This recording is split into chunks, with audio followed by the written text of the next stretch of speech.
1857 की क्रांति। ये सुनते ही जहन में कौन से नाम आते हैं? मंगल पांडे, रानी लक्ष्मीबाई, तांत्या टोपे, यही सब है ना।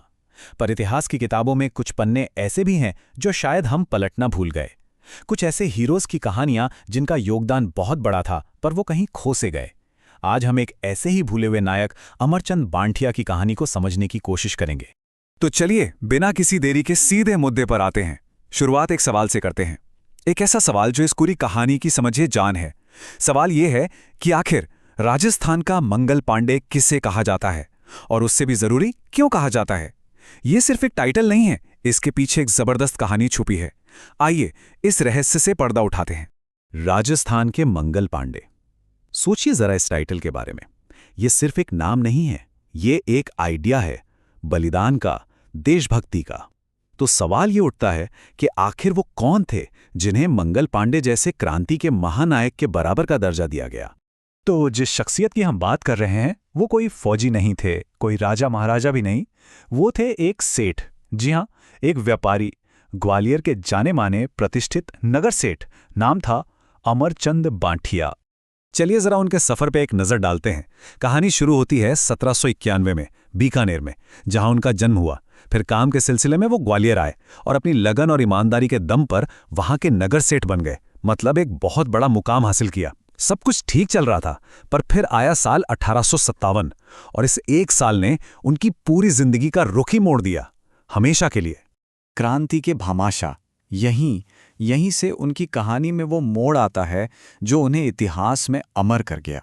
देखिए, जब 1857 की क्रांति की आग भड़की ना, तो उनके पास भी ऑप्शन था कि वो चुपचाप दर्शक बने रहते, लेकिन नहीं, उन्होंने चुना एक अलग रास्ता।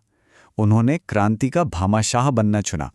और ये कोई छोटी मोटी मदद नहीं थी, उन्होंने सचमुच अपना सब कुछ दांव पर लगा दिया था। सोचिए, जब क्रांतिकारियों को पैसों की, संसाधनों की सबसे ज्यादा जरूरत थी, तब अमरचंद बांठिया ने आगे बढ़कर रानी लक्ष्मीबाई और तांत्या टोपे जैसे लीडर्स के लिए अपनी पूरी तिजोरी, अपना पूरा खजाना खोल दिया। ये सिर्फ पैसों की मदद नहीं थी, ये तो सीधे सीधे अपनी जान की बाजी लगाने जैसा था, आजादी की लड़ाई के लिए।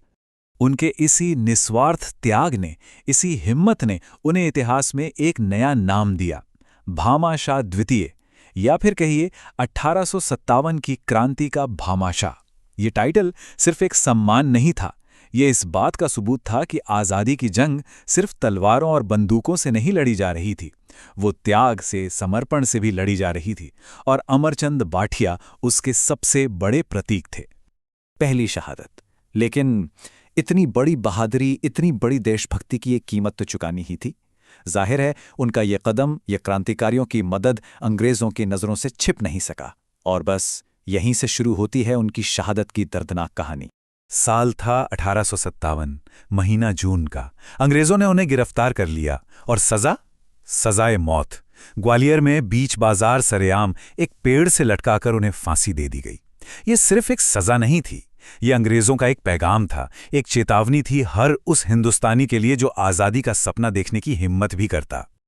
और इसी शहादत में उनकी कहानी का सबसे जरूरी पहलू छिपा है।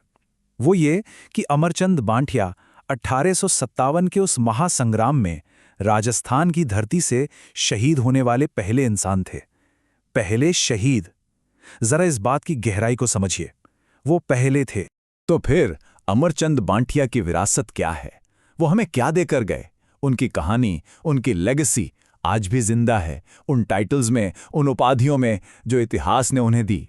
तो चलिए अब वापस घूमकर अपने पहले सवाल पर आते हैं। अब सारी कड़ियां जुड़ रही हैं। उन्हें भामाशाह द्वितीय क्यों कहा गया? क्योंकि उन्होंने क्रांति के लिए अपनी पूरी दौलत, अपनी सारी संपत्ति दान कर दी। और उन्हें राजस्थान का मंगल पांडे क्यों कहा गया? क्योंकि वो राजस्थान से इस जंग में शहीद होने वाले पहले व्यक्ति थे। बिल्कुल मंगल पांडे की तरह उनका बलिदान भी हजारों लाखों लोगों के लिए एक मिसाल बन गया, एक प्रेरणा बन गया। अमरचंद बांठिया की ये कहानी हमें एक बहुत जरूरी सवाल के सामने लाकर खड़ा कर देती है।